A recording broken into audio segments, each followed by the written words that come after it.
दोस्तों मैं इस वक्त मौजूद हूँ रोड़ी बस टर्मिनल पर, जहाँ पर पीपल्स बस सर्विस का इफ्तिताह किया जा रहा है। वहाँ पे ये बसें चलेंगी।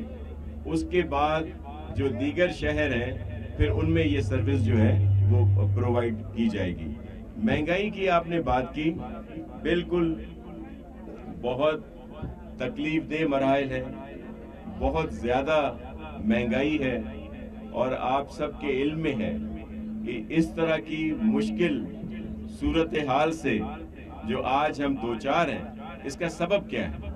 इसका सबब वो पीटीआई की नाहिल वफाकी हुकूमत थी, जिसके फैसलों की वजह से आज एक आम पाकिस्तानी इस महंगाई को भुगत रहा है। उन्होंने जो आईएमएफ के साथ मुआहदे किए, उनको पाया तकमील तक पहुंचाने के लिए मौजूदा जो एक कोलिशन गवर्नमेंट है वो भी मजबूर है कि उन पर अमल करे। और ये हकीकत है कि ये बड़े मुश्किल फैसले हैं, बड़े अनपॉपुलर फैसले हैं, जिनसे सियासत को बहुत ज्यादा नुकसान पहुंचने का अंदेशा है जो इस वक्त की गवर्नमेंट बैठी है। लेकिन जो इस वक्त आपके कोलिशन गवर्नमेंट वफाक में बैठी है, उनके लिए पाकिस्तान सबसे ज्यादा अहम है।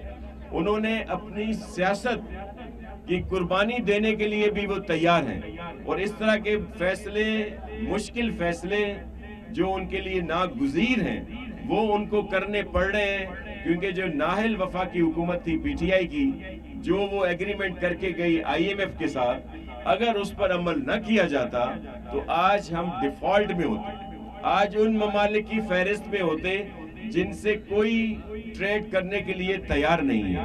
तो ये बहालत मजबूरी, ये महंगाई हुई है, लेकिन जब ये सारे मराहिल गुजर जाएंगे तो हमें पूरा यकीन है कि ये जो सीनियर क़यादत है, जो सिंसियर क़यादत है वफाकी हुकूमत में जो बैठे हैं, वो बेहतरी लाएंगे और महंगाई भी कम होगी। जो एग्रीमेंट पीटीआई की हुकूमत ने किया था, इससे पहले 23 हमारे एग्रीमेंट आईएमएफ के साथ हो चुके हैं, लेकिन इस तरह का एग्रीमेंट पहले नहीं हुआ। जो इनकी बड़ी नाअहली थी, जिसकी वजह से अब हमें मजबूरी के तहत उन सब शराइत पर अमल करना पड़ रहा है। अभी उनकी कुछ शराइत हैं, लेकिन उनसे बात हुई है प्राइम मिनिस्टर साहब की भी, इसाक डार साहब की भी, हमारे चेयरमैन बिलावल भुट्टो जरदारी साहब हर जगह पे ये केस लेके जाते हैं कि ये जो हालात हैं, इस वक्त जो बरसातों से इतनी तबाही आई,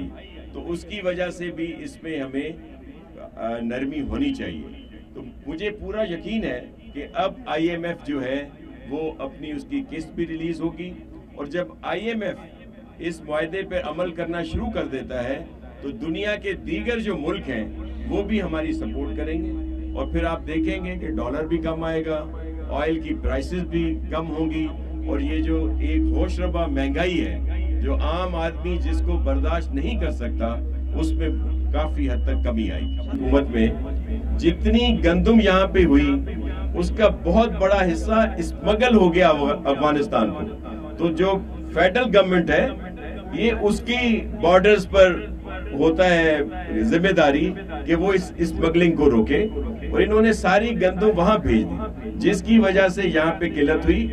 लेकिन जो फैसला देख लें, एक तरफ वो लोग जो सियासी बसीरत रखते हैं, प्रेसिडेंट आसिफ अली जरदारी साहब ने सिंध में गंदम की कीमत 4000 रुपए मन की। वो किस वजह से की कि जो हमारा यहाँ का हारी है, जमींदार है, किसान है, वो ज्यादा से ज्यादा गंदम लगाए, ताकि मुल्क में फूड सिक्योरिटी जो है उसके लिए हमें गंदम की वाफर मिकदार यहाँ पे मौजूद हो। तो उसकी वजह से आप देखें, आज इस सैलाब के बावजूद, इन बारिशों के बावजूद बम्पर क्रॉप है गंदम की, जो गुज़श्ता सालों में जो बीजी गई गंदम, उससे ज्यादा इस दफा काश्त हुई है, ताकि ये बहरान जो है खत्म हो। और आप एक और बात को भी देखें कि जब और ये 4000 रुपए कीमत बढ़ाई गई, लोगों के लिए आटे को सस्ता करने के लिए सिंध हुकूमत ने सब्सिडी अलहदा से दी है, ताकि हमारे भाई बहनों को आटा जो है वो सस्ता मिले। गवर्नमेंट के स्टॉलों पे 65 रुपए दिया जा रहा था, अब वो सब्सिडी खत्म करके जो मिल मालिकान के साथ बात हुई है तो अभी 90 और 95 रुपीस में जो है पर किलो आटा मिल रहा है। और इसको इंश्योर कराया जा रहा है डिस्ट्रिक्ट एडमिनिस्ट्रेशन की, जो सीनियर क़यादत है, जो मुल्क के साथ बेहतर चाहती है कि मुल्क की बेहतरी हो, सिंसियर है मुल्क के साथ, वो मुश्किल फैसले भी कर रही है। और आपने देखा कि एक वो लोग हैं जो पार्लियामेंट को मुस्तहकम करना चाहते हैं, एक वो लोग हैं जो पार्लियामेंट की बेतौकीरी चाहते हैं। तो ये फैसले बहालत मजबूरी किए जा रहे हैं और जाहिर है इस वक्त जो भी फैसले हैं उसमें सब लोग साथ हैं। जेल भरो तहरीक का उसने ऐलान कर दिया है। जो जेल भरो तहरीक का ऐलान करते हैं, क्या वो जमानतें करवाते हैं? वो तो कहते हैं आए हमें पकड़े।